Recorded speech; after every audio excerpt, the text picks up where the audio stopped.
لا الہ الا انت سبحانک انی کنت من الظالمین۔ حضور صلی اللہ علیہ وآلہ وسلم نے فرمایا، جتنا بھی کوئی مصیبت زدہ ہو، پریشان ہو، شے پڑے گا تو اللہ اس کی ساری پریشانیاں دور کر دے گا۔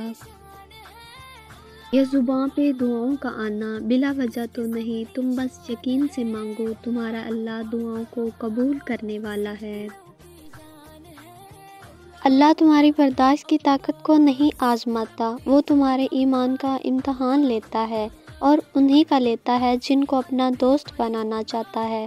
اللہ کو تمہاری برداشت کی حد معلوم ہے، اور اللہ کبھی تمہیں اس حد سے زیادہ غم نہیں دے گا۔ تمہیں لگتا ہے اب ہم تھک گئے ہیں، مگر تھکتا تمہارا ایمان نہیں، بس حوصلہ گھبرا جاتا ہے۔ جب اللہ کن کہتا ہے تو ناممکن ممکن بن جاتا ہے، اور دعائیں مقدر پہ بھاری پڑ جاتی ہیں۔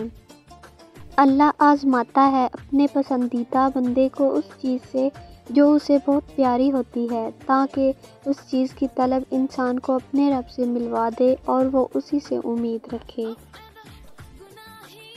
آزمائش بھی اللہ کی طرف سے تمہارے لیے یقین کا امتحان ہوتا ہے۔